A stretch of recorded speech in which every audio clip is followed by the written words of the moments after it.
And I'd like to bring in Maggie Rulli, who's in Lviv, Ukraine, and Mary Alice Parks in Washington, D.C., following these developments for us on both fronts. Mary Alice, I want to start with you because we just learned that U.S. inflation soared 7.9% over the past year. That's the biggest spike since 1982. So what does this mean for Americans that are already facing high gas prices and higher prices at the grocery stores?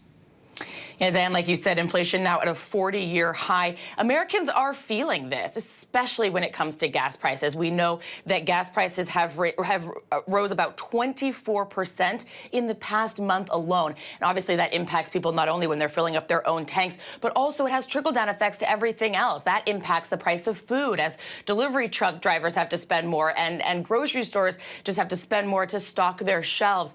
We are seeing the price of products go up, cars. We know that the White House has been bracing for this. They've been talking about it a lot. They know that it's coming. It is not a good look. The president, though, has to come to terms with how much he actually can control, and he has to convey that to the American people. So far, we've heard this White House trying to talk about their plans to boost American manufacturing, to try to create more products here in the United States. They believe that that will help. But we remember just last week at the State of the Union, we heard the president say he thinks the best way to keep working at inflation is to try to find ways to lower costs, not to bring wages down. People are in the last year have been able to negotiate higher wages for themselves too. Some people say that adds to inflation. The president says that that is not where the country's attention should be. Diane. And Maggie, I want to go back to Ukraine where you are. I know foreign ministers from Ukraine and Russia met face-to-face to discuss, again, a possible ceasefire, but they both left that meeting saying no. Is there any sense that progress is being made in these negotiations? Yeah, Dan, those two men met for about 90 minutes, but no real progress was made. And right now, it doesn't seem to be much hope for any real progress in the future. Ukraine's foreign minister is saying that Russia right now is still essentially demanding their surrender and linking any talks of a ceasefire to Ukraine's promising they'll never join NATO, they'll never join the EU. The foreign minister is saying they won't surrender. They are not going to bow to Russia's demands. And while they want diplomacy until that talk is real, they're going to continue to fight.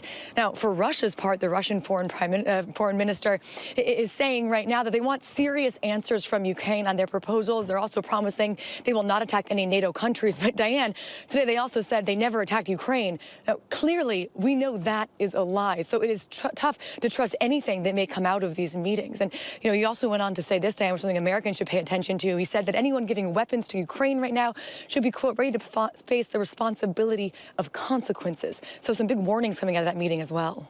And Mary Alice, I want to touch on that point because Vice President Kamala Harris is in Poland. She met with the Polish president, and that conversation is happening after the U.S. rejected Poland's proposal to send Soviet-era fighter jets to Ukraine via a U.S. airbase. So what do we know about that meeting and how these efforts to try to help Ukraine are evolving?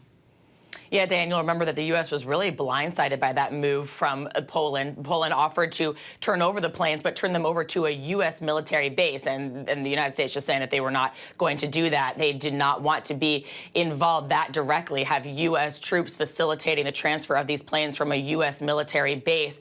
And so the vice president is there trying to smooth things over, trying to continue to talk to Poland, make sure that they're working closely hand in hand with this ally. The United States has been really complimentary of Poland's work, helping with the humanitarian crisis, talking about in their words, their extraordinary work, extraordinary leadership. This is the vice president's words this morning, just saying that they're shown such generosity. And we know the United States is really trying to support that effort, spending lots of money, bringing troops to try to help with that work, because right now Poland is really on the forefront of this crisis in that way, trying to care for hundreds of thousands of people crossing the border.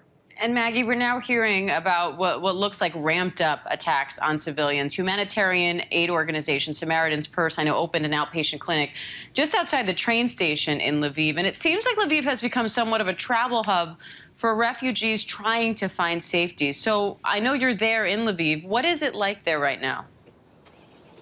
Yeah, Dan, this really is a place where so many refugees in the eastern part of the country stop over here before crossing the border to other places. And it's this hub for thousands of people, the vast majority of women and children. We're at a university in Lviv right now. Many of the students have stopped going to school. They're full-time volunteers. Earlier, we were at that train station. We met up with Samaritan's Purse. They're some of the first Americans on the ground. They've traveled here from all over the country, North Carolina, Iowa, California, doctors and nurses, volunteers that left America to come here into this country at war to give up their time to try to help these refugees.